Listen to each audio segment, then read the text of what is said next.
Cool. Keep that card face up because you get 2 uses of it. Put a little X on one of those skulls. Oh, thank you. No problem, buddy. I got you. Yeah. Thank you. Okay, and I'm just like muttering to myself inside of my head, just like, what am I doing here with these people? Why must they act so? Ah!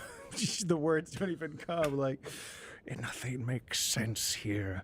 He has powers of the warp, and the Geller field went down while he was dreaming. Nothing smells right. And I look at my reflection again, like, pull yourself together, X. Pull yourself together. Okay. I'm going to walk out, and I'm just going to, like... Do they imbibe, Dungeon Master, Yes. imbibing alcohol? Oh, yeah, they drink. Great. Is there a bar on this ship? Then you'd be going to the kitchen. There's an area where you have your lovely servitor cook 10. And there are a collection of different shelves and other things in there. So there is cooking sherry, which would be the equivalent. You also find a half-drank bottle of Amasec. Hello. You don't know how old it is. That's basically 40K scotch. Oh, great. Yeah, Amasec. Have a good one. So I unplug it. I smell the end of the bottle. It's pretty decent. Good. So I'm just drinking from the bottle itself. You are sitting in the kitchen drinking from the bottle as you see Damien go past you holding a Bible down to the servitor area. Clearly his interrogation is over.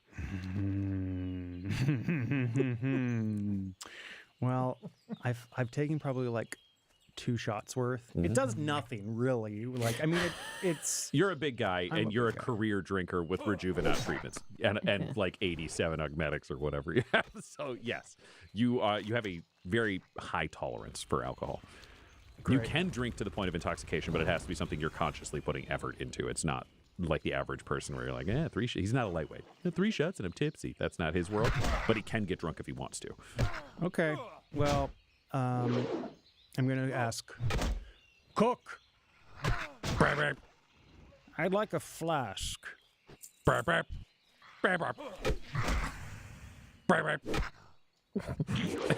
It raises a flipper and puts it on the grill.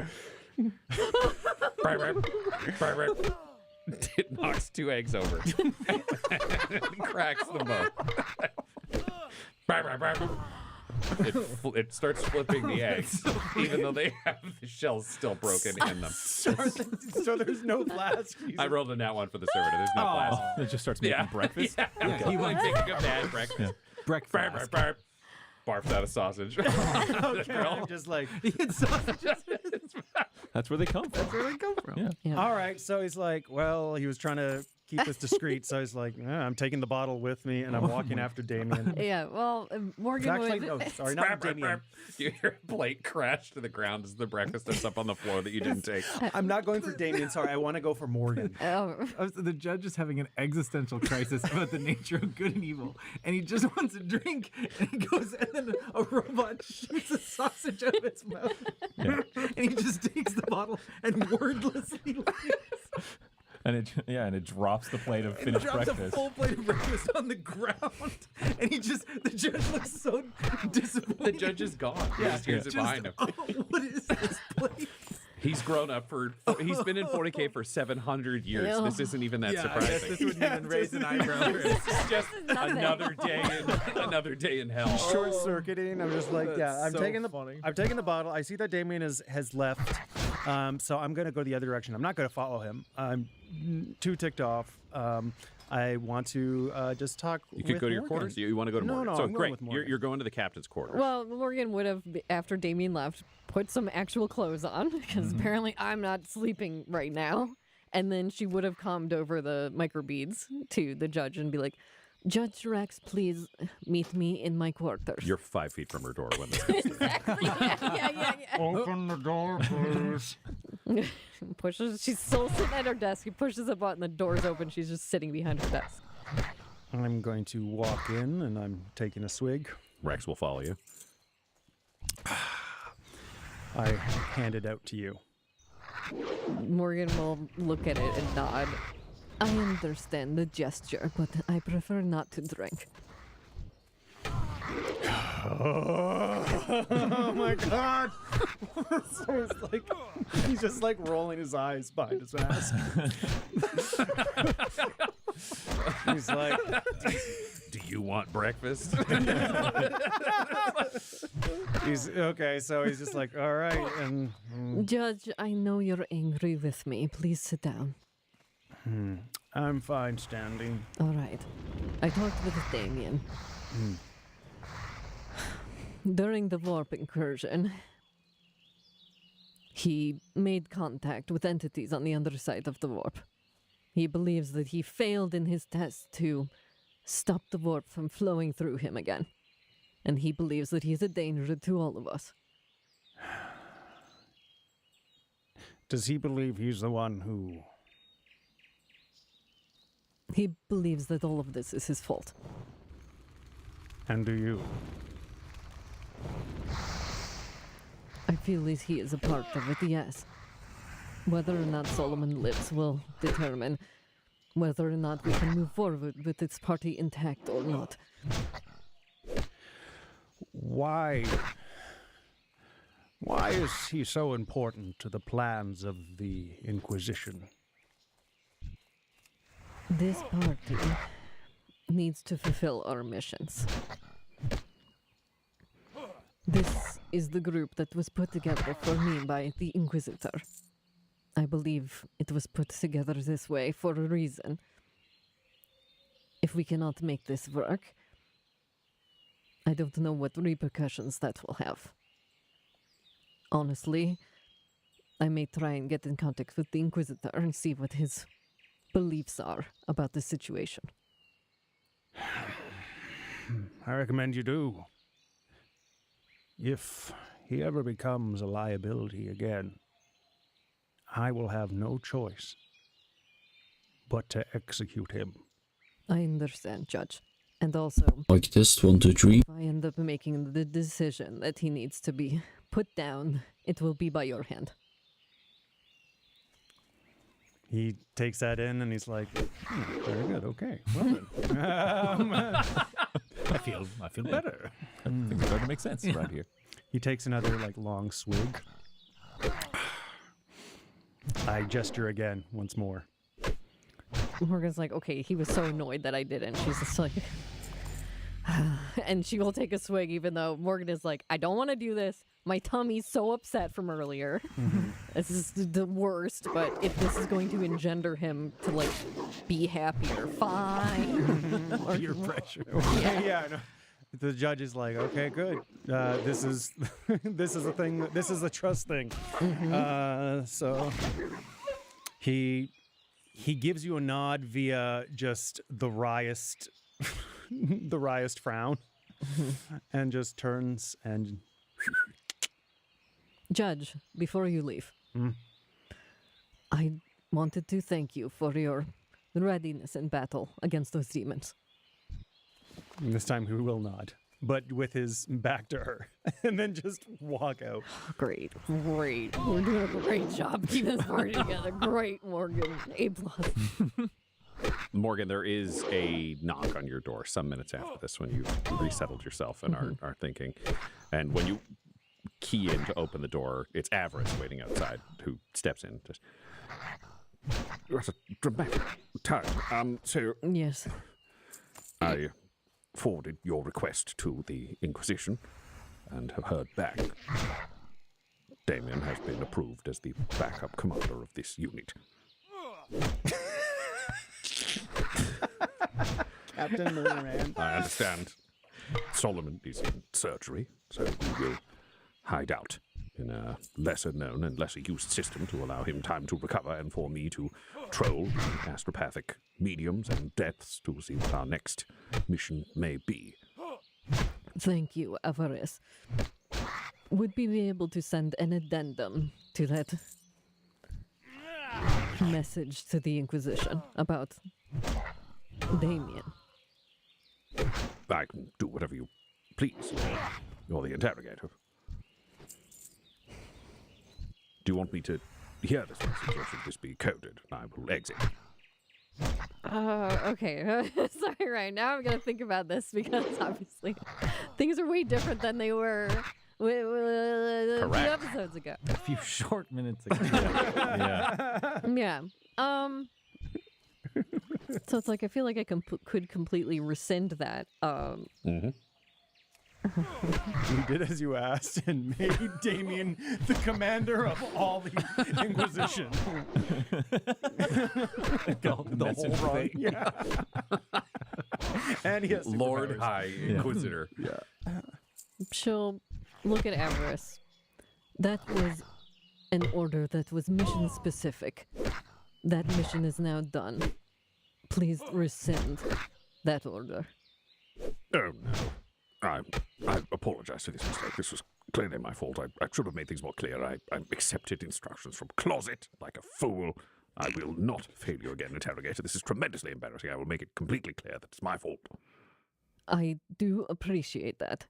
I may have not been as clear as well. It was in the heat of battle. Unfortunate. How in future, knowing that I don't want to make this same mistake again, how will we know standing orders? Perhaps more so, I should ask, if you do fall, who is in charge?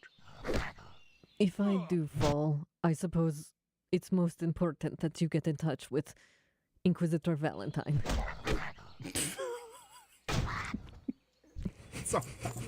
It is very funny that Yeah. of the available options, like not Damien, Solomon is dead. Oh, Better call you took that Valentine. You personal. better call Valentine. Oh, I'm sorry. I guess That's Judge so tried funny. to get me loaded. What the fuck? I'll do what I can, though I don't know if he could. Zettel, you are in charge here. You are his operative, speaking with his voice. I know that is so.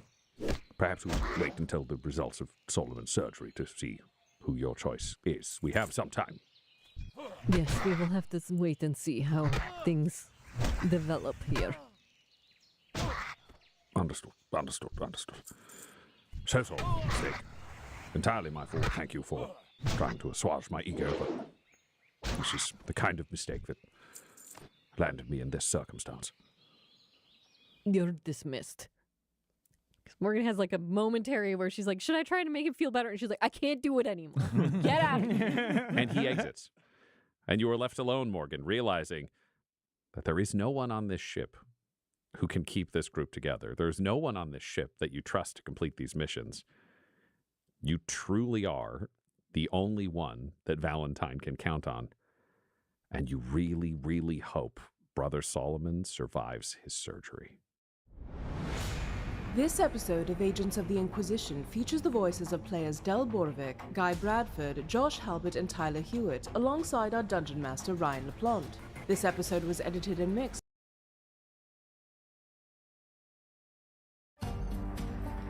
Learning English is hard. That's why I make Easy Stories in English, where you can have fun while you learn. You can listen to stories full of action, romance, and mystery.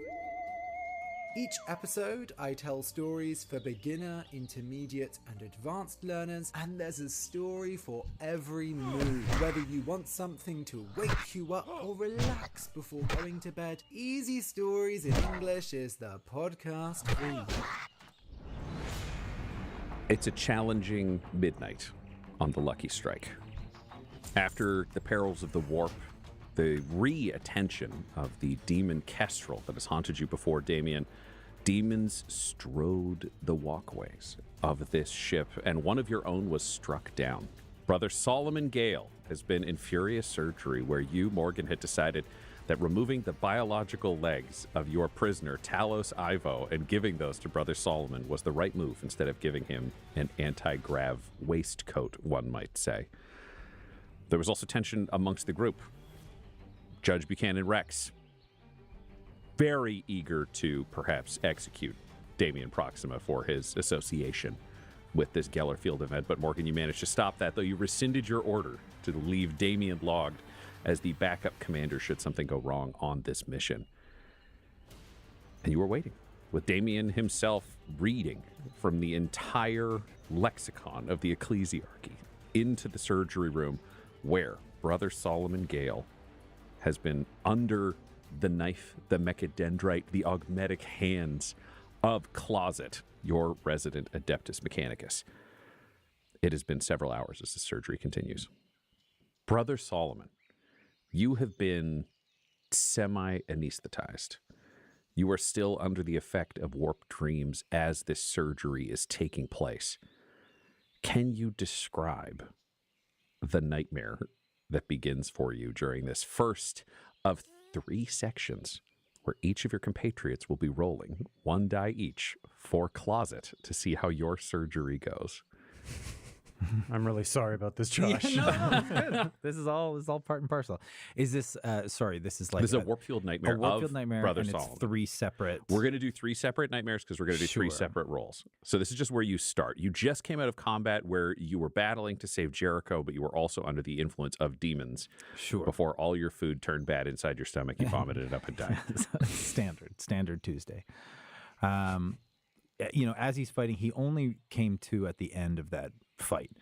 For the 90% of it, he was out and in this perfect dream. So he goes from this sort of, beautiful, he's back on Promethea, and he's doing the thing that is most important to him. He's protecting people. He's interceding. He's getting in between. He sees conflicts and he sees battles, and he runs and he stands in between corruption and heresy and evil. And this is Solomon in his element. And then as he is shunted back into reality, he sees that he's facing the wrong way. He's protecting heretics from the judge. And that's when I think when Solomon saw the judge and you saw his expression go from consternation and dedication to the cause to fear. And it's the first time he's scared. He's not in control of himself. And not only that, but he's betraying the things that are most important to him. So I think the first level of that dream would be those same kind of themes of confusion. He's not in the right place. He sees people back on Promethea that are turning away from him. He's not being revered. He's not being celebrated. He's being like ostracized. He's being kicked out. There's a celebration, in that dream state where you keep trying to move, you're trying to go somewhere, you're trying to like go down a hallway, and it just keeps getting longer and keeps pulling away from him. So there's like a festival going on in the distance, and as he walks closer and closer to it, and he's running as fast and as hard as he can, and it's getting further and further and further away. And who was your childhood rival? The other person who it seemed, even if only for a brief time, could be the champion of your village that was not you? So what's another biblical guy's name? Michael. Jacob. Jacob is good. Jacob. Let's go Jacob. Jacob's a good one. You hear that the Emperor's Festival is going on, that they're deciding the champion as you race towards this town, and you hear that Jacob is winning until you hear Jacob crowned as the Emperor's champion, and you are left to farm for the rest of your days with your Grox Lurleen that you were sure would win an award just turning away from you. Even Lurleen won't be next to you inside this nightmare. Guy Bradford, can you roll me a d20 for Closet to see how he's doing on this first arc of the surgery? Yes. It's pretty good. That's a 16. 16. Very, very nice. The surgery is ongoing. This is many hours. Closet is putting in significant work on this as this continues. You start hearing prayers somehow outside of you, echoing through this space. The voice of Damien is praying, even though you are still under. You're not conscious. It's just starting to affect and seep into your mind. What is the next stage of the nightmare as you drift deeper into yourself towards your more core fears? I think the next stage, and again, these are all kind of like typical dream things, but I think this one is he's losing capacity, so weakness. So it's he's in a fight and he goes to swing his sword like he's done 1,000 times, and he's so reliant on his strength and his capability, and he goes to pull at his sword, and it's that dream thing where you can't even grip something. You feel like that ethereal weakness, and his sword just falls to the ground, and he's trying to pick it up and he can't, and there's a faceless combatant, an enemy that he can't judge exactly what it is. It's demonic. It's people from his town. It's a shifting sort of entity, and he's frozen and paralyzed with that horrible kind of like sleep paralysis, where you're just stuck and you're staring at this thing that keeps moving towards you, and you're trying to activate every muscle that you can, and nothing works. Okay, that is what is happening. Damien, you are praying furiously. Can you please roll me a die for closet? 8. Okay. It's fine. It's fine. Just half of the last result. Yeah, it's fine. That averages is still very good. Yeah.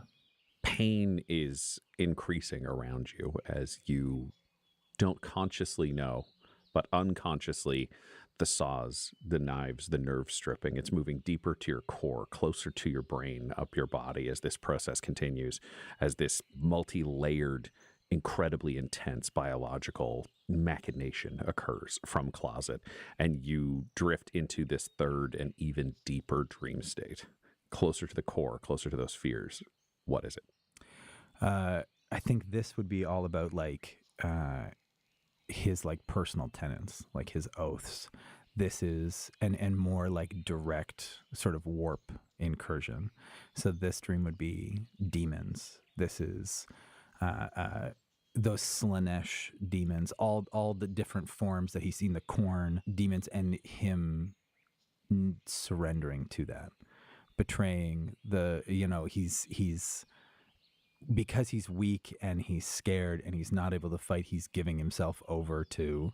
He's dancing in Slanish's gardens. Exactly. He's becoming a berserker alongside he looks bloodletters. down and his hands are covered in blood, and he sees himself in the mirror, and he has this kind of like Damien a little bit, that sharpened, beautiful Slanesh face, the slender, and he's not strong, and he's in weird diaphanous robes. Yes, ornate and beautiful and opulent, and in that sort of event horizon kind of blood orgy sort of moment of this sexual, violent nightmare that he is like luxuriating in. The fear goes away, and now this is pleasure, and it is avarice, and it is want that he has not experienced.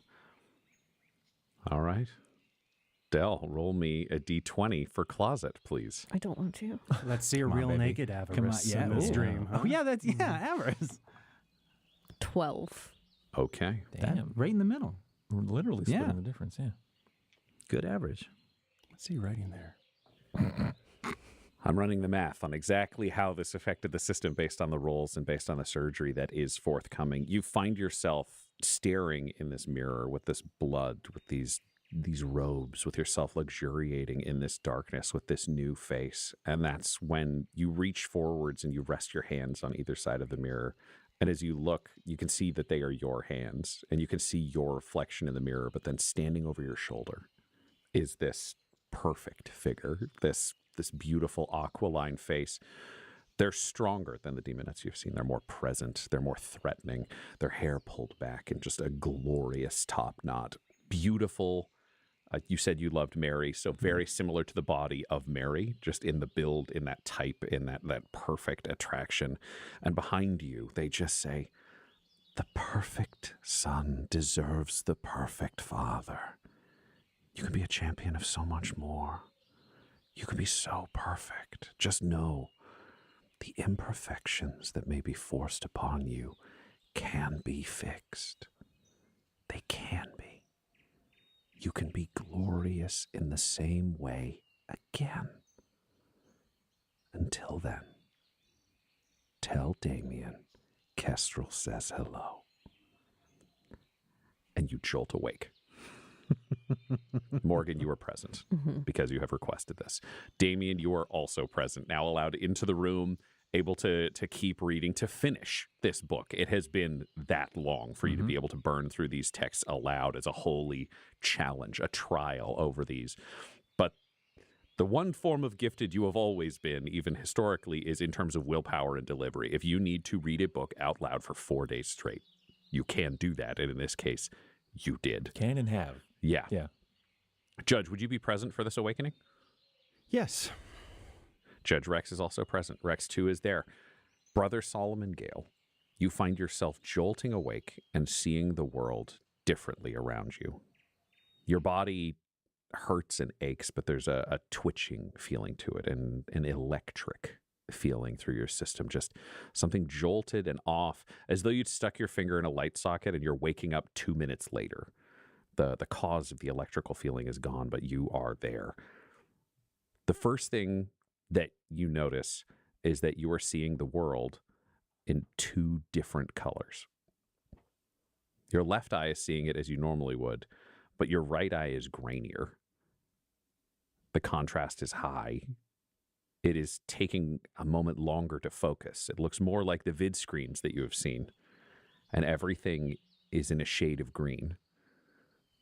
Everyone else, when looking at Brother Solomon, now realizes that his right eye is an augmetic replacement for a biological component. It's decently made. This is quality craftsmanship, but it does not look like a human eye. This is not a version of giving a new eye socket. This is a socketed piece that runs from the brow all the way to fill the eye socket with a solid lens at the center, a green lens that is lit almost from within. And as you look down over your body, you can see that you are covered in scars through your center of your torso. They arc around to the sides and they arc down to your legs that look very different, Brother Solomon, when you look at them. These are legs that are subtly a different height than you're used to when you look down. As you move your feet, they just feel off. They feel wrong. And they have clearly been crudely and brutally, but effectively stitched together. You can see gen-enhanced muscle. You can see that there are legs here, but they have been bulked out brutally and surgically. They're kind of Frankenstein-esque legs that have been attached to your body, and you feel a jolt run through you for a second, just up and down the nerves of your full body, from your legs to your head, before you are once again in control of yourself. The rest of you are looking at this Frankenstein-esque version of Brother Solomon. The majority of the surgery in terms of replacements and gen enhancements and muscle stitching and all of this from the waist down. But there is a fine line of nearly circuited scars up through the body. Mechanically, what this will mean is you are now at -1 dexterity. So you have -1 dex as you're there. So your dex number will go to 9 instead of 10, and it's -1 for your dexterity-based skills. But due to the very strong rolls and excellent work of your compatriots, your strength will be unaffected. Strength was done. It's just the sheer amount of nerve surgical work that is negatively affecting your dexterity at this time. Closet steps forward in front of you, and by steps I mean just kind of floats a little bit sideways. Says, "You almost died. We gave you new legs. They're as good as they could be. Tried to make them strong. You may experience nerve pain and jolts. Hopefully it will subside. Sorry." I think that would be so jarring for him to just be like, you just see him kind of like lash back in his chair and in taking big, like deep, ragged breaths as he just is staring like straight up into the roof and blinking out of sequence, like just trying to. Trying. You're only blinking one eye. Yeah, right. Like, and he's trying. The other eye can't close. He's trying to for any like touches it with his hand, and then like his hand just slowly drops away from it, and he keeps that like, and it like slowly like faster and a little more intense, and he's trying to calm himself down and like. Oh yes, you have a superior eye now. It'll mean you're able to see in the dark or other conditions much more effectively. Closet, thank you. The flesh is weak. Solomon, welcome back. And he like turns and coughs up something gross, like and just like some of the fluid from the Yeah. resuscitrix from the membranes that they've been using. Yeah, and he just like spits something out and like grimily wipes his hands and reaches out for Morgan Morgan will take his hand instantly. and like pulls her in. I'm assuming as close as he can, and his voice is like, normally I think his voice is kind of funny sounding. Like he's like, hey, and I don't know if I can do that and be like, not like, but it's raspy and it's shitty and he's beat up and he keeps apologizing.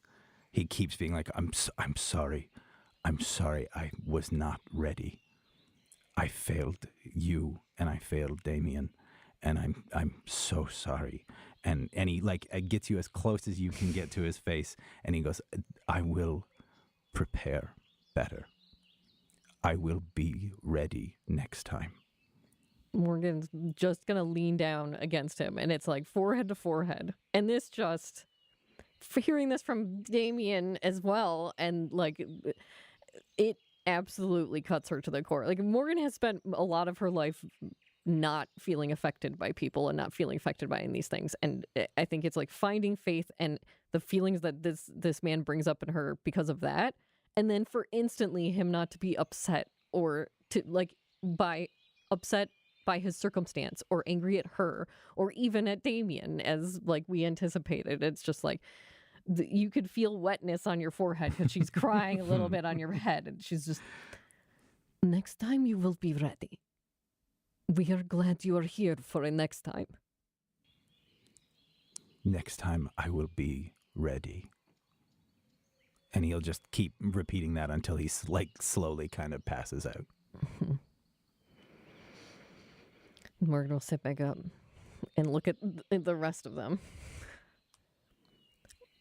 Closet, thank you for your hard work. No problem. I'll get started on that servo skull. Thank you. All right. The two of you. Solomon has lived. I think we all deserve one more chance at this. Chance what? One more chance to work as a team and survive. But Judge, you know what will happen if anyone fails a test again.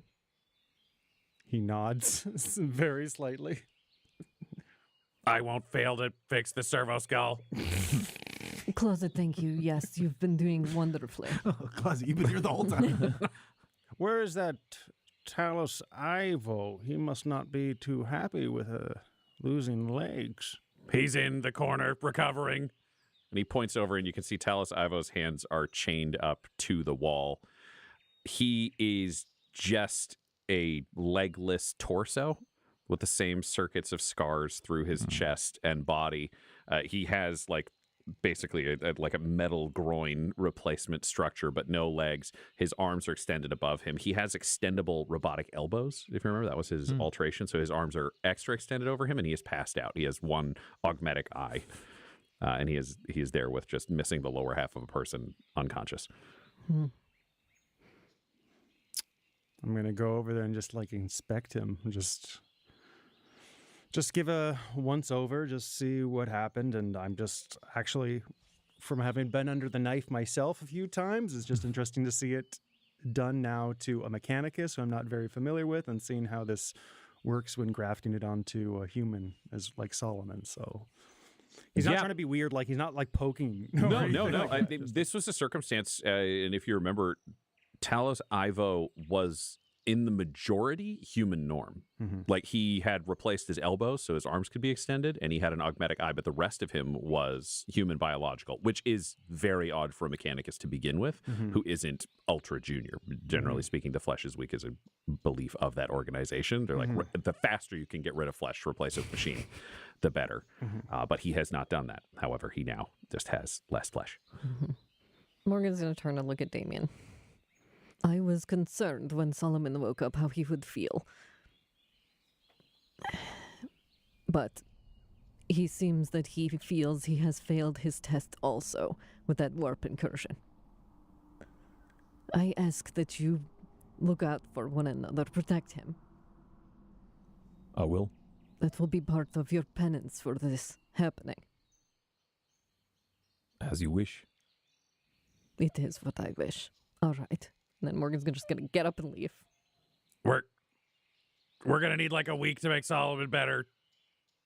Everyone will have time to prepare.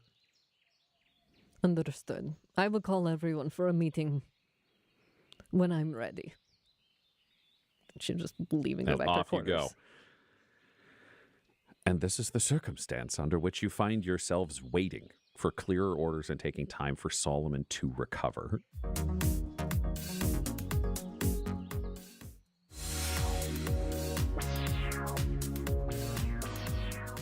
Morgan, when are you calling this meeting for everyone? How much time does it take for you to prepare? Oh, You've had 4 days in the warp. You're out of the warp now, so you can all actually sleep and that's recover nice. without requiring any like additional nightmare watch. You fully recharge all of your abilities, and you are in an asteroid field in an otherwise dead system, just floating at the edge of it. The one person who's not terribly available, I will say, on an ongoing basis, is Avarice. Avarice is currently working with your servitorized astropath to pull as much information as possible. He doesn't know what the next step in your plan is, but once he gets the right setup or the right information, then Oh, the thank you for the follow. brain will inform you all what the next mission is. Great. Yeah. I think Morgan would, if possible, ask the ship, Everest, whoever it is, but if she would be able to get a message out to Valentine or be able to get in contact with him in some level. Are you interested in a call or sending a message? I think she's most interested in a call, but if I have to send a message to get that to come back, she would do that. I think Avarice could answer that question the same way that you can kind of bother someone when they're watching the news and just be like, hey, you want to speak with Valentine's? It's entirely necessary. It will affect this mission. Yes. All right. Then I will reach out to him, and I'm sure he will reach back to you. It should be about a day. Thank you. Please continue your work. I will do so. You have that in place. And your servo skull is returned to you. Ooh. Give him back. Romeo. What's fucked up about it? Does it have a big human eyeball? It has a third leg. No. I had to repair some of the nerves, but I had leftovers, so an easy fix. Thank you, Closet. And Morgan's gonna take the servo skull. Yeah. Morgan's gonna have. It's just a tough time with all of this because obviously everything is rough on the whole ship and just between everyone interpersonally. And our ray of sunshine is mostly unconscious, so there's no reprieve from the gloom. So I think while waiting for the call from Valentine, one of the things Morgan will do is one of the nights after they're out of the warp. Yeah, I was going to say, to give you like a clear idea of perspective, it's like you came out of the warp. In this first day, they are just testing the nerves inside Solomon. So he's still up and about. He's conscious. It's just Closet has a lot of work to do to make sure that all the nerve connections are in place to kind of rewire him biologically, if not mechanically, as is required. Then you just have a number of days that are coming up. This would have all been laid out in a report to you. So like it's fine and it's not secret. So I think it would be pretty clear. Solomon needs 5 or 6 days to just move around in this body to get used to moving in this body, which is like it functions. But if there's a height difference, that's a big difference for him in terms of training. His gait will be different. There are things like that he just has to figure out, where after that, is he going to be 100% fully back to where he was? Probably not. It might take a little longer, but he'd be combat effective. It wouldn't limit any of his abilities. So day one, he is still around. He's just mainly with Closet unless you pull him out. You'll be able to talk to Valentine on day 2. Great. So I think the first day, Morgan won't be able to sleep. She's in her captain's quarters and can't get restful, and will go into the docking bay and into the L1 ship and take her servo skull with her and sit in the ship and sleep sitting on the floor in the ship. And we'll just hang out sitting there with her servo skull that is now operational again. And, you know, making sure that there's no one around watching, like we're to double check all the comms and all of that stuff, and then lock up L1, the ship. So she's just sitting in the ship by herself. And she has the servo skull just bopping there, and she'll start talking to him. Romeo, after all this time, do you think I'm a bad person? He's just floating around. You're just hearing the sound of his engine.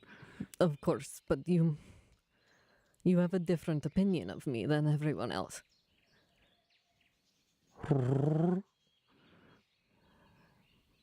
Is it wrong to admit that I'm not sure I can do this? But it's not me that I need to have faith in. It's the mission in Valentine. So many broken tools, and I am just one more of them. But perhaps something can be put back together, like Solomon.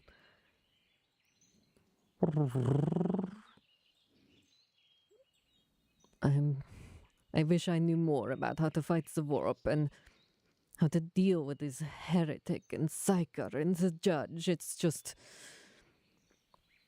things were simpler before, you know? All right, maybe I can sleep now if you keep watch. Morgan is just going to curl up on the floor, on the metal floor of the ship, and go to sleep. With the white noise of the tiny anti-gravity generator inside Romeo floating alongside you. And the next day, there is a knock on the back of L1. She bolt awake. Who is it? It is Avarice. There is a certain someone for you on the psycho. Yes, right. Thank you. And Morgan will, like, very quickly. And you make your way to Ast 2, the servitorized astropath. It is strapped into the wall. It has no legs, no arms. It's a human torso projecting upwards out of this with a number of mechanical parts holding it in place, a rod supporting it, and a human head that has been, again, attached to the wall and backwards. It can print text directly out of its chest that you can see from any messages. It has no eyes and a small grill for a mouth. The eyes have just been sunken in and sewed shut. Great. And whatever. And you can sit down facing it. Oh, great. Perfect. Whatever room this is in, can we make sure it's locked up? No It's a one very else is small going to get in here. astropath room. It is got a bunch of psych shielding and other things. So once you're in there, again, you have the captain's keys to this whole thing. So remotely, you can just be like, the door's closed, no one can open it. Perfect. I just want to make sure that that's clear. If anyone tries any shenanigans, these doors are locked. No one can be in here. No one's shenaniganing. Perfect. Solomon walks in. He stumbles in. What's in this room? See? Oh, gross. The hell is that? Have you been sleeping on a ship? It canonically can't do this. None of this happens. Yeah. Everyone's a child, but none of this happens. You are in this room. No shenanigans. Great. And then Morgan will, like, I'm not sure how she understands the astropathy stuff works exactly. I'm like, as far as how literal or specific it is going across all the distance. You are not entirely sure. You've read a bunch of texts, but they all conflict, whether or not it's specific messages or voices. It sounds like the skill of the astropath is also a part of it. And that's when you hear a voice come through this astropath saying, Morgan. Yeah. And because Morgan is, even though she's really wants to talk to him, it's like she's so paranoid that she's going to say out of the gate, Inquisitor Valentine, no matter what you do, you will not catch me, so do not try. And it's like a coded message of like, can we talk? Is this safe? It's like her Glossia to him. You need to surrender, Morgan. You need to turn yourself into the Inquisition. There is only one way this ends, and you know it. And this is the point where, in that way where they'll show two people speaking a foreign language in a movie with the subtitles, and then it'll blur into English. This is your conversation blurring into, it's all barbed threats that are fully appropriate and clear, but we're blurring into the thieves' cant, like Inquisition talk, so you can say what you're actually intending, but we know outside of this that it's clearly these two threatening each other in a surrender, you're a criminal, you'll never catch me kind of conversation. 100%. That's exactly what I wanted. So Morgan will say, we secured the first asset, but the team... There was a warp incursion on our way to the second one. Damien spoke to the demon that is chasing him. The ship exploded with warp fire. Solomon almost died. The judge wants to kill Damien. Damien wishes to kill himself. Oh, that sounds like an interesting challenge for the Emperor. This is one of those situations where you're going to have to inspire them. I'm glad you've got the asset. Keep him around. He's going to be required moving forward. Damien cannot be allowed to kill himself or be executed. You need a psyker for one of your upcoming tasks if, and again, big if, circumstances align to allow it to happen. He's critical. The judge should ultimately follow orders. He believes in the Imperium. You are an authority higher than him. He doesn't have to like it. He has to do it. And in a necessary, sometimes kind of way, if you could remember that we do have his entire family in the Inquisition's purview. I prefer the carrot to the stick, and I know you do as well, but it's a rather large stick the Emperor decided to give us in this case. If he cares about his grandchildren, I believe he cares about the one named Viviane, something like that. I have that in my files. Apparently she looks somewhat like her great, I don't know how many great it is, grandmothers, the one that he fell in love with that caused this entire, shall we say, secret circumstance to occur. So there's leverage there. Try to keep it chipper. I'd hate if he had too dark a feeling. No, I understand. Long term, my concern is obviously no one knows that I am under special condition. Yes, well, you can just not tell them. Correct. That's what I've been doing. Excellent. Damien especially, he is very unhappy that I am here rather than you having gotten him out of jail. Is there anything specifically that I could tell him that you told him under privacy that might convince him that I'm actually talking to you? I mean, possibly. Do you just want to bring him into this room?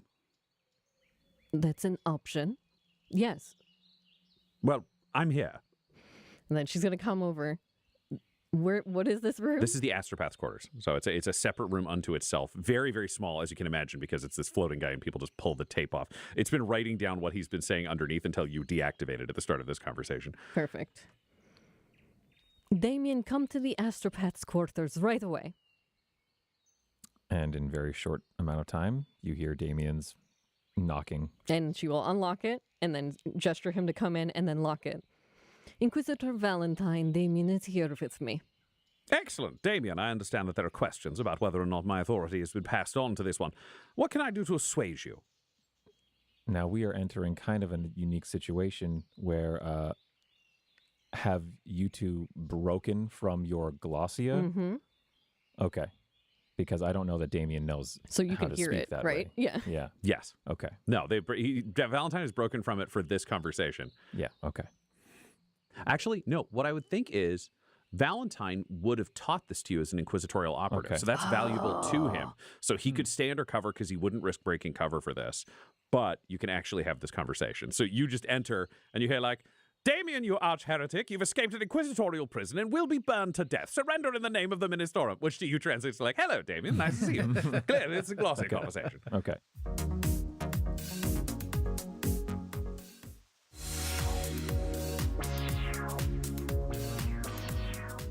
I'm just going to note that I know that language then. Yeah, please do, because I Nice. think that's one Solomon wouldn't and the judge wouldn't, but you were specifically trained to be an operative for Valentine, so that would check out. Mm-hmm. That's cool.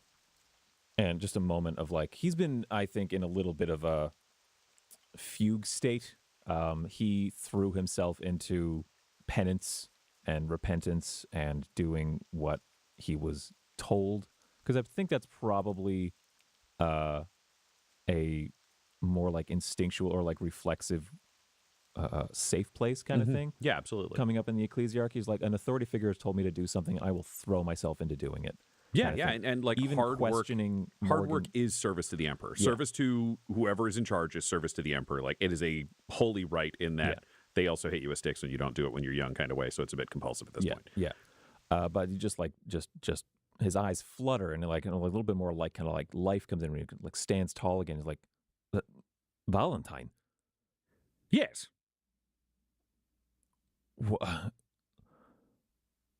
And he realizes what's happening. You know, you've called him in and like, he questioned you about Mm-hmm. the veracity of all of your claims and realizes. So he just needs a second to think like, you visited me a number of times during my incarceration. Name one thing you did for me. Well, I mean, I gave you a tremendous gift of psychers alongside you to train you, but the art supplies on my second visit so that you could draw the various cathedrals that you'd been inside of. That is you. What is going on? Well, you're on a mission, a highly important mission, one might say one of the most critical missions, which is why there is such secrecy surrounding it. I cannot speak it aloud. Clearly, we're discussing things in code right now. Rabute Gilliman, the Imperial Regent, has given me a task. You are key and central to this task, along with this team and your interrogator currently. I need it carried out. This is something that, should we fail, could doom the Imperium, for if we succeed, we could change it. I understand. And he'll look at Morgan when he says this, but it's addressing Valentine. He's addressing you both. I will not fail. Excellent. I'd like to be entirely clear that having you as part of this mission will be of critical importance at a critical time. You're going to be able to do something that no one else on this team is able to do. If they lose you, they'll have to find another psycho with, shall we say, the flexibility of skills that you have to move everything forward. And I don't know who that would be. So this is very important. No moodiness.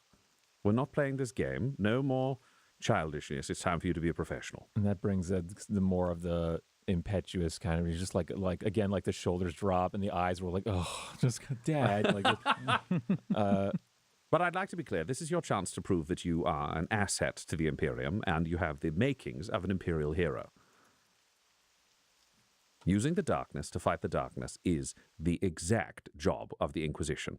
If you're capable of it, you do have a future that is possible. I remember you telling me that. Using the darkness to fight the darkness. I received a report that said on your way off planet, where you were on Arcturus 4, you used your powers to ignite an entire field and destroy improvised aircraft being used by a Cornate Brotherhood. Is that true? Yes. Then excellent, you've already done it. I don't know why you're beating yourself up so much. You managed to, as far as I can tell from the notes here and from notes from the Administratum and the Departamento Munitorum referring to this world, prevent a massive attack that could have wiped out the PDF and then the remainder of an Imperial Kestrel, society. sir. He found me. Before I could find him, I wasn't ready. And, I was just his tool, again, for chaos. Well, did you do something he asked you to do? No, I fought as hard as I could, and it wasn't enough. Well, are you currently possessed? No. Is anyone dead? No. So Kestrel, in showing up, surely must have been defeated, other than to create the shadow of doubt, perhaps on you, perhaps on the others. I can't speak about your mission, because even in this coded format, getting into any specifics would, shall we say, put the Imperial Regent's goals at tremendous risk. So if Kestrel is showing up to stop you, that's a sign of success rather than failure. You are not possessed. The mission has not failed. Do not let demons create doubt where there is none. That's what I always say. You know, I'm a pretty chipper fellow, and perhaps you should try that on for size yourself. You tend to be somewhat brooding, and as we talked about, if you brood, you create negative emotions, which feeds demons and thus empowers the warp. If you smile and enjoy yourself as much as is possible and celebrate the Emperor's challenges, then all of your emotional power goes to the Emperor. And Morgan, you just watch Damien sneer. Yes, Valentine. I don't hear you smiling. And just sneering harder. Just, yes, Valentine. That's better. Thank you very much for this, Inquisitor. No problem. Is there anyone else you need me to speak to? I'll basically have to threaten them, but they could try it on for size. I think we are good here. Thank you. Excellent. Do you have any other questions or anything else more urgent? Actually, Damien, could you excuse us for a moment? Yes. This is a totally still body just speaking out the mouth in front of you. Yes. One last question. Oh, yes, go ahead. And I need to hear it. Can I trust Morgan? Of course. If I sent someone I didn't trust, that would mean that I was sending someone into a situation where they would fail the Imperial Regent. Morgan is an extension of my will. You will become an extension of hers. Perhaps in time, others will become an extension of yours. We have to be a straight line, speaking with the Emperor's voice, moving forwards with the Emperor's goals. I cannot promise you that you will live forever. No one does. I cannot promise you that you will not be sacrificed to the Inquisition, because you will be sacrificed to protect him on the throne. That is our purpose. We can do that. What I can promise you is the thing I promise all of my agents. You will not be a coin spent cheaply. All right. Follow Morgan as though she has my own voice, and I speak for the throne. And again, he's looking at Morgan again, and he'll just say, "I will." Morgan gives a nod to Damien without saying anything out loud. And he'll leave. And I think Valentine, just as you exit, somehow knowing the timing on you hitting the door as though he was in the room, says, Morgan has received miraculous healing. Untouched, no one else present, healed of damage done by heretics, miraculously overnight. She is not no one. No, I suppose not.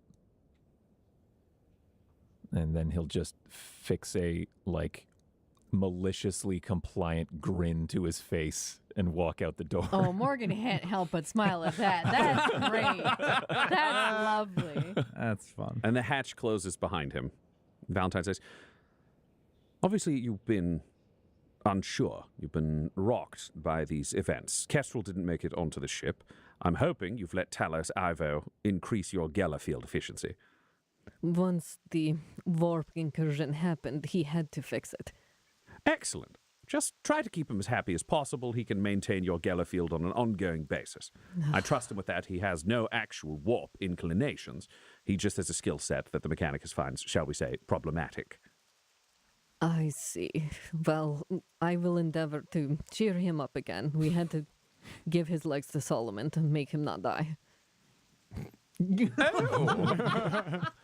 Well, it seems like you've improvised some interesting solutions to the Emperor's challenges, and I'm sure removing his legs will be a great boon to you somehow. Don't know how that'll be, but I'm sure it will be. I will look for the positive things that the Emperor is giving us. It is difficult, but thank you for your guidance. You're very welcome. Now, I do want to warn you, for future calls, if they're just for a pep talk, there is a great cost attached to these, both in the risk of our general conversation, but also in terms of the life of the astropath I'm currently speaking to you through, because I need to deny that this ever happened, so I'm going to be shooting them in the head once we're done here. Every one of these calls costs an astropath's life. Inquisitor, I understand. It's very helpful because prior to calling you, I thought I might kill Damien. So it helped quite a good deal to the mission. Oh, I believe it. Don't get me wrong. I just didn't want you thinking that these were somewhat easy to organize. No, I understand. If you're going to eliminate Damien, you need to uncover a psyker of equivalent power. Thank you. Excellent. Well, you're doing good work. You're doing good work for the Emperor. You're doing good work for the Regent. And I'm going to go shoot this psyker in the head. I think they're starting to catch on. No, you're fine. Don't worry about this. I'm just having a conversation. Oh, no. Why would I ever threaten you? That's never something I would do. I'm just checking my gun. It's just, I need to make sure that it's oiled. No, it won't jam. Morgan, ta-ta. And you hear a bang, and then the servitor goes quiet. A hang-up sound. Dial tone, yeah.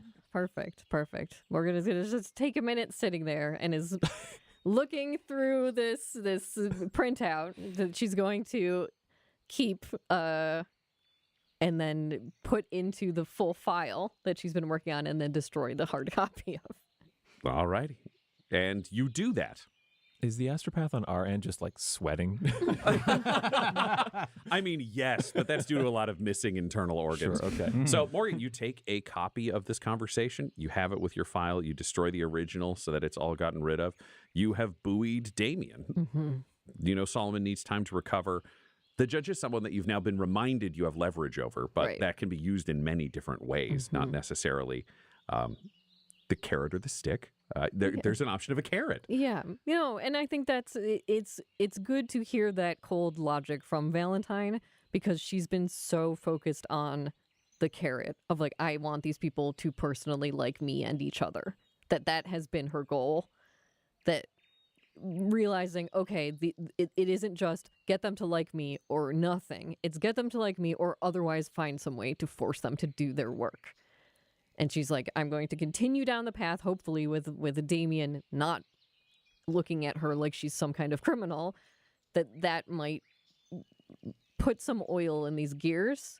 But then long term, yes, if she needs to bring the hammer down on someone, she can Rex 2.0 or make Rex 2.0 only listen to her.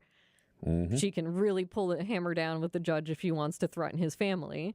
She's very able to do, but it's almost like having a weapons case in an imaginary weapons case in the back of her desk that it's like, here's all of the hammers that I could pull out if I need to do that. But she would very much prefer not to. Yeah. Because she would rather these boys be hammers to kill bad things, evil things outside of this group. So you have newly buoyed confidence of yourself, new tools in your imaginary personal weapon shelf in the same way that you added a display shelf to the new chapel built on board this ship. And the only sobering thought is your confidence cost the life of a trained astropath. You need to make it worth it. This episode of Agents of the Inquisition features the voices of players Del Borovic, Guy Bradford, Josh Halbert, and Tyler Hewitt, alongside our Dungeon Master Ryan LaPlante. This episode was edited and mixed by Laura Hamstra, and Agents of the Inquisition's artwork was created by Del Borovic at delborovic.com.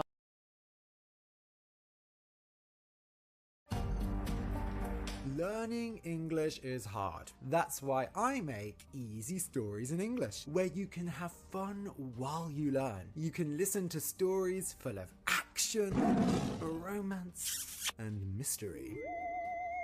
Each episode, I tell stories for beginner, intermediate, and advanced learners, and there's a story for every mood. Whether you want something to wake you up or relax before going to bed, Easy Stories in English is the podcast for you. You are all recovering in your various ways on the Lucky Strike. Damien from the perils of the warp. Solomon from extensive biosurgery. Judge Rex from having to sully your morals with these inquisitorial tasks. And Morgan from your lack of surety, though that has now been placed back. You've got more faith. You had a chance to speak with Inquisitor Valentine. Damien knows that you are the legitimate commander of this operation, as he was the only one who really questioned that at any point. And your team is recovering, but you had said specifically they've all spent a day in contemplation, in nerve surgery, drinking Amasec in the kitchen with the cookbot, but you'd wanted to get them together for a speech. What is this speech, Morgan? Oh, God. Oh. Let me review some of my notes that might come into play. Morgan, yes, we'll gather everyone together in the mess hall? Yeah. Yep. She'll make sure everyone is there and just casually get up and sit on something. So she's not like standing while they're beneath, like sitting. So she's above them, they can hear her, but she's a little more casual. Okay. So if you have them sitting around a table, kind of booth style, looking at you, would you set like stacked cargo crates? Or are you just sitting in a chair the same height as them? Was this staged for you in advance? Yeah, I think it's stacked cargo crates is just Cargo in the corner of there. Have been brought into the kitchen specifically for an interrogatorial seat. Yes. Thank you everyone for coming. We've been through a lot these past few days. We did a good job on our first mission. We secured Talos Ivo. The mission was difficult, but everyone performed quite admirably. The warp incursion shook all of us. But we came through it, injured, but alive. I know that we've all had to do difficult things. I know that all of you have been unsure about your place here, about what is right and what is wrong.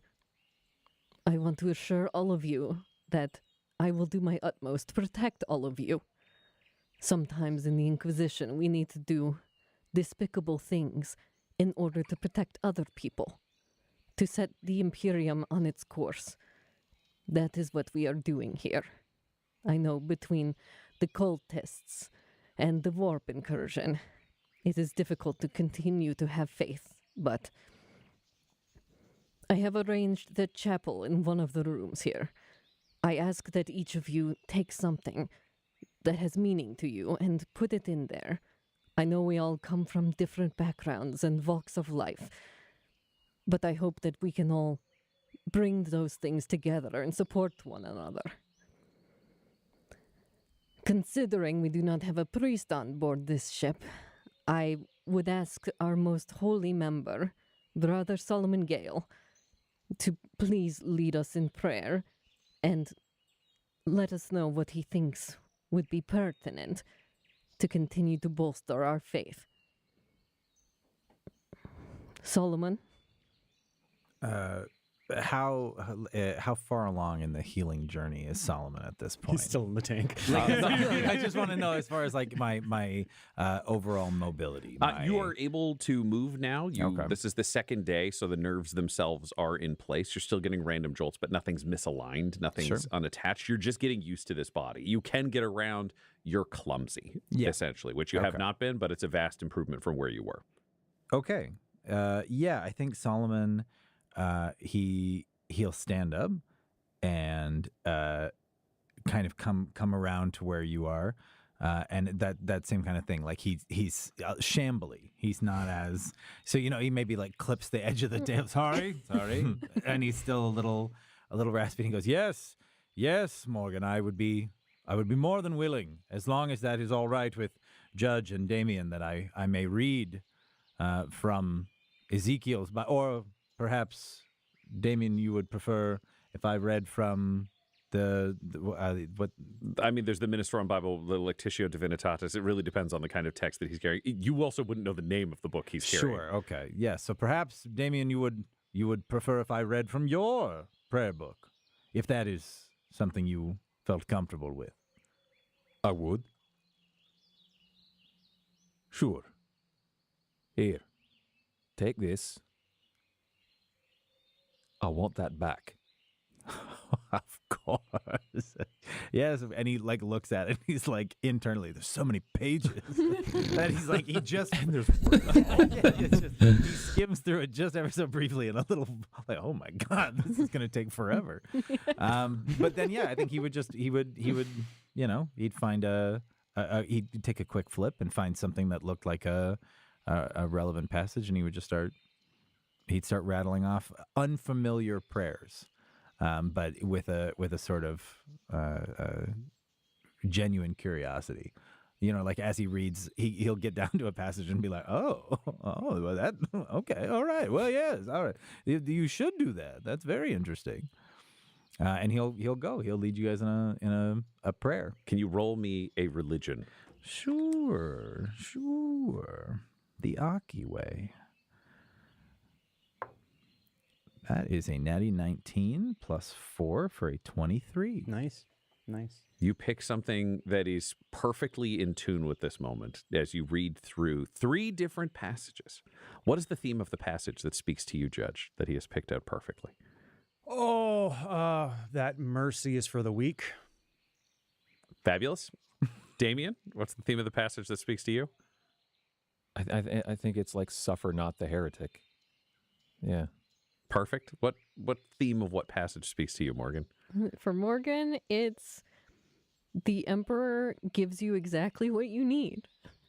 Fabulous. And then the final passage from Ezekiel's book. What passage do you turn to from your own past to comfort you in this moment? He's like he'll give you back your book, and he'll go, thank you. These are new words to me, but each more compelling than the next. And then he'll flip open Ezekiel's Bible, and one of the last, it's a longer passage, but the last words will just be teamwork makes the dream work. That is truly, in the eyes of the Emperor, a blessed phrase and a blessed prayer for us all to return to our quarters and think on.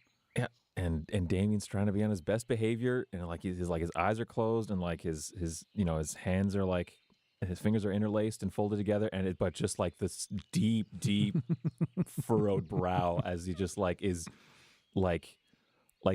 Each line from this final passage in the book of Ezekiel is just like walking into a brick wall for him. It's like, But he looks so handsome furrowing his brow. Sure. Solomon's like, whoa, you're doing something different with your hair. It's a good look. It's working. Solomon, can you roll me Solomon's like, a look, perception? Do I look good? His gigantic Actually- robot eye is weeping. Can you roll me a history or an insight? Oh, I One is memory, the other is gut. yeah, I have a fantastic history, and I am not insightful. So Okay, history. enjoy. It is a 14. 14. There's something familiar about that brow, but you just can't place it. Oh, He saw it in Vanity Fair. I saw it in a vanity somewhere, but And he just he takes he clocks it, but he comes back. Thank you, Brother Solomon. All of you have done a good job. I've sent my reports to the Inquisitor, and he is thankful that we have secured the first asset and happy with our progress. All of you are important to this mission and team. Well, I have to go now. I have to make some breakfast and then some work around the house. I will see you guys later tonight. So have a nice day or evening. See you later.